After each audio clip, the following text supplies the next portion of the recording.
E.R. Edison's The Worm Ouroboros is a cult classic, an inimitable, deeply unusual, and individual work of fantasy long before there was any commercial standards for fantasy. It's published in the early 20s. It is, as you will notice, written in a kind of loving recreation of 16th and 17th Elizabethan and Jacobean English, that it the people speak like they're in, if not a Shakespeare play, in a prose pamphlet that he's based a play on. They are doing, and I, as a professional Shakespeare scholar, am impressed by how well this is done. No, nobody does this. This is a wild thing to do. This is Edison's very personal novel. It comes totally from his own inner promptings and then is married to a deep learning. And that's not unlike some other people we know. Tolkien, too, is somebody prompted by deep inner learnings that are not about any kind of external command or pressure, certainly not commercial publishing suggestions, to write something very much unlike something anyone else has written, but to put it together, drawing on vast reserves of knowledge. Edison was a civil servant, a bureaucrat, but he was also a deeply learned and committed amateur scholar. And by amateur, I mean not that he was amateurish, but he had he had full skills. He just wasn't getting paid.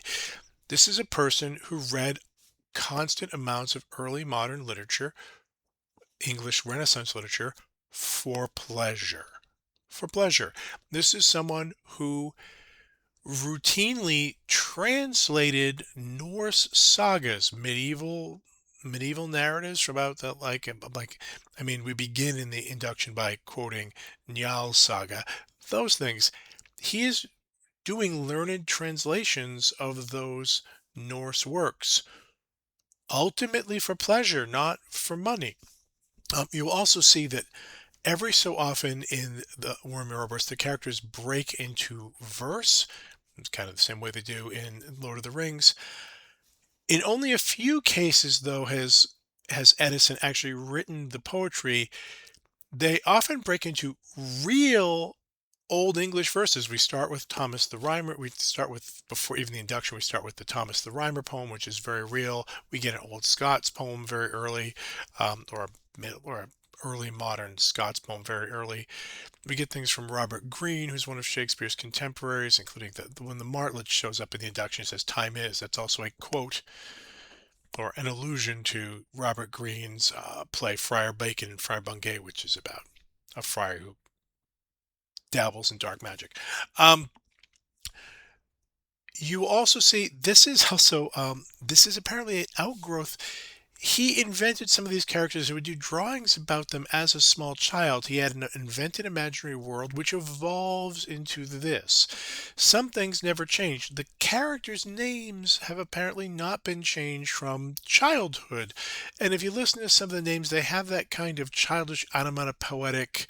Just sounds good. This is my hero, Goldry Bluscrew, right? This is Lord Zig and Joss. Okay, the names don't make any sense. They're kind of cool sounds the kid makes in the kid's own imagination. He doesn't change them, even though the characters apparently evolve. Lord Grow in the Juvenilia is a much less complicated and less morally complicated character than the Lord Grow we meet here. You will also notice very quickly, this all allegedly takes place on Mercury, by which we have a frame character, an Englishman who visits Mercury through some kind of like spiritual travel. It's the 1920s, and this is the kind of pseudoscience or superstition that's around. It's also in line with lots of medieval and Renaissance dream visions. Off he goes.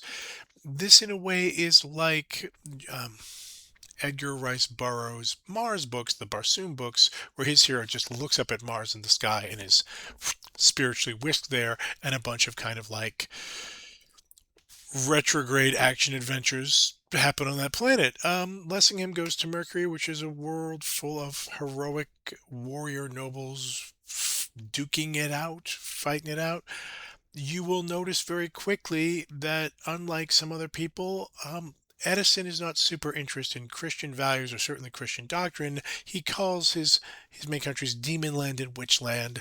They don't seem to be theological. They're not witches or demons particularly. They all seem to be more or less human beings. There's an early allusion that demons have horns, but then never gets brought up again.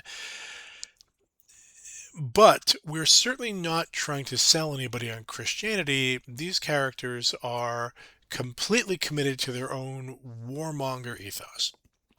If I can say warmonger ethos descriptively, there it is. The idea they're warrior elite and they like fighting and that's what they're doing, and they don't really see anything. There's no critique of that. They don't see anything outside those values. Um, It is an imaginary world that is consistent on its own terms and doesn't explain itself much, that asks you to come in and buy in and pick it up as you go, and learn the ways of this strange world, though also built out of familiar Renaissance and medieval and occasionally classical tropes.